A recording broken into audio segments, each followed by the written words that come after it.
Assalamualaikum warahmatullahi wabarakatuh dan salam sejahtera bagi yang menonton YouTube channel saya.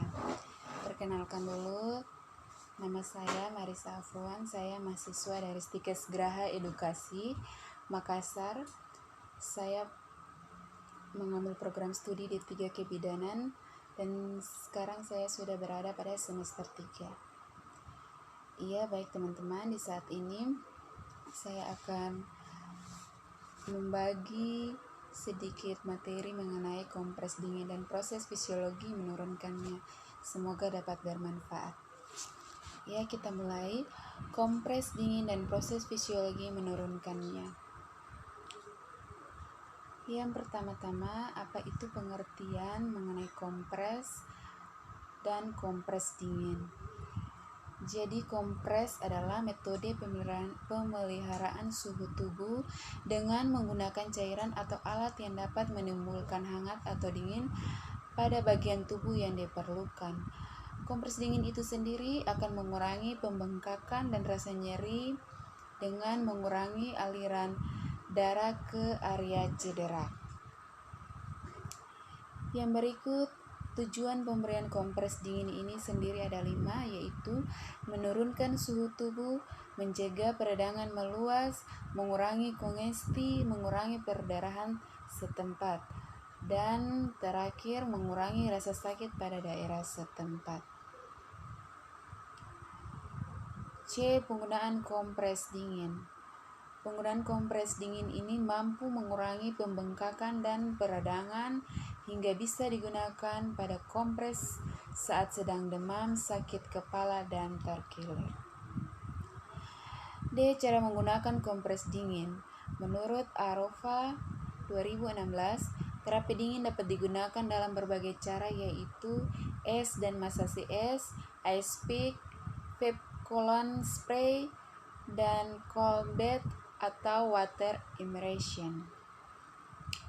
Yang berikut, pengaruh kompres dingin dan efek terapeutik pemberian kompres dingin. Vasokontraksi atau untuk menurunkan aliran darah ke daerah tubuh yang mengalami cedera, mencegah terbentuknya edema, mengurangi inflamasi. 2. Anestesi lokal untuk mengurangi nyeri lokal. 3. Metabolisme sel menurunkan untuk mengurangi kebutuhan oksigen pada jaringan. 4. Viskositas dan darah meningkat untuk meningkatkan koagulasi daripada tempat cedera. Ketegangan otot menurun yang berguna untuk menghilangkan nyeri. F. Proses fisiologi menurunkan hipertermi. Pengertian hipertermi adalah peningkatan suhu tubuh yang dapat disebabkan oleh suhu lingkungan yang berlebihan, infeksi, dehidrasi, atau perubahan mekanisme pengaruh suhu sentral yang berhubungan dengan trauma lahir pada otak atau malformasi dan obat-obatan. Yang berikut, tanda dan gejala. Gejala dan tanda mayor. Tanda dan gejala ini dibagi menjadi 2, yaitu gejala dan tanda mayor. Yang kedua, gejala dan tanda minor. 1. Kulit merah dan terdapat bintik-bintik merah. Kejang merupakan suatu kondisi di mana otot-otot tubuh berkontraksi secara tidak terkendali akibat dari adanya peningkatan temperatur yang tinggi. 3. Takikardia adalah suatu kondisi yang menggambarkan di mana denyut jantung yang lebih cepat daripada denyut jantung normal. Takipnea adalah suatu kondisi yang menggambarkan di mana pernapasan yang cepat dan dangkal. Kulit terasa hangat. Kulit dapat terasa hangat terjadi karena adanya vasodilatasi pembuluh darah sehingga kulit menjadi hangat. Yang ketiga, etiologi. Hipertermi dapat disebabkan karena gangguan otak atau akibat bahan toksis yang mempengaruhi pusat pengaturan suhu. saat yang dapat menyebabkan efek perangsangan terhadap pusat pengaturan suhu tubuh sehingga menyebabkan demam yang disebut pirogen. Zat pirogen ini dapat berupa protein dan zat lain, terutama toksin polisakarida yang lepas oleh bakteri toksis atau pirogen yang dihasilkan dari degenerasi jaringan tubuh dapat menyebabkan demam selama keadaan sakit. Faktor penyebabnya ada 8, yaitu dehidrasi, penyakit atau trauma, ketidakmampuan atau menurunnya kemampuan untuk berkeringat, pakaian yang tidak layak pakai, kecepatan metabolisme meningkat, pengobatan anestesia, terpapar pada lingkungan padas jangka panjang akibat berlebihan. Jadi misalnya kita dehidrasi juga dapat menyebabkan sehingga kita menjadi demam, penyakit atau trauma. Kemudian ketidakmampuan atau menurunnya kemampuan untuk berkeringat dapat juga menyebabkan demam. Kemudian pakaian yang tidak layak pakai ya teman-teman. Jadi jika kita menggunakan pakaian yang berhari-hari juga dapat menyebabkan kita demam karena kuman pada pakaian. Kemudian kecepatan metabolisme meningkat, pengobatan anestesia, terpapar pada lingkungan panas. Nah ini yang ketujuh ini juga sering kita lihat atau sering terjadi ya, jika anak-anak yang sering bermain atau tidak biasa pada area luar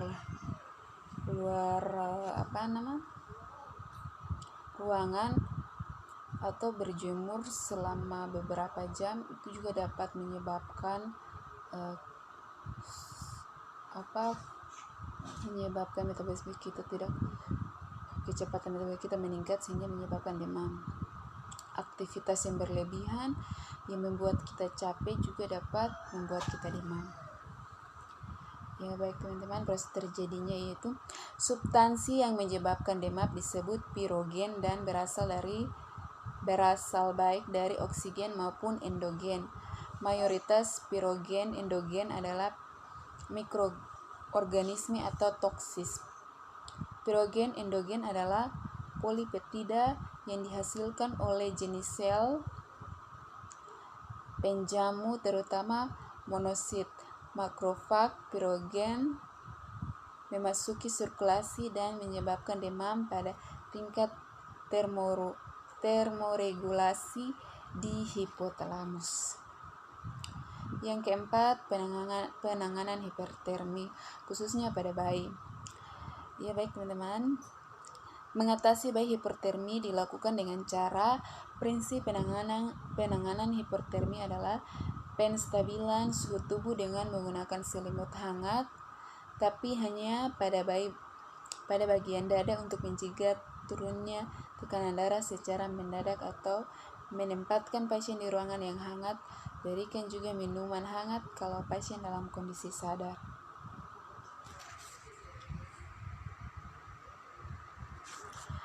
Pencegahan hipotermi pada bayi. Bayi dibungkus dengan selimut dan kepalanya ditutup dengan topi.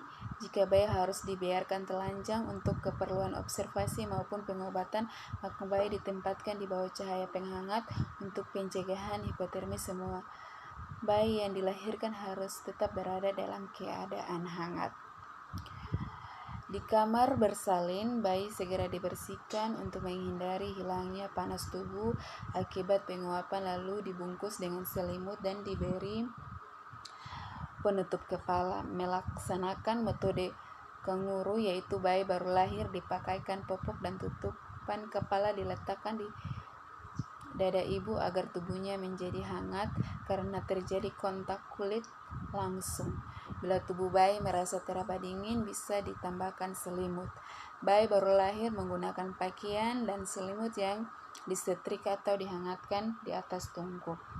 Menghangatkan bayi dengan lampu pijar 40-60 watt yang diletakkan pada jarak setengah meter di atas bayi. Terapi yang terapi yang bisa diberikan untuk bayi dengan kondisi hipotermi, yaitu jalan nafas harus tetap terjaga, juga tersedia oksigen yang cukup.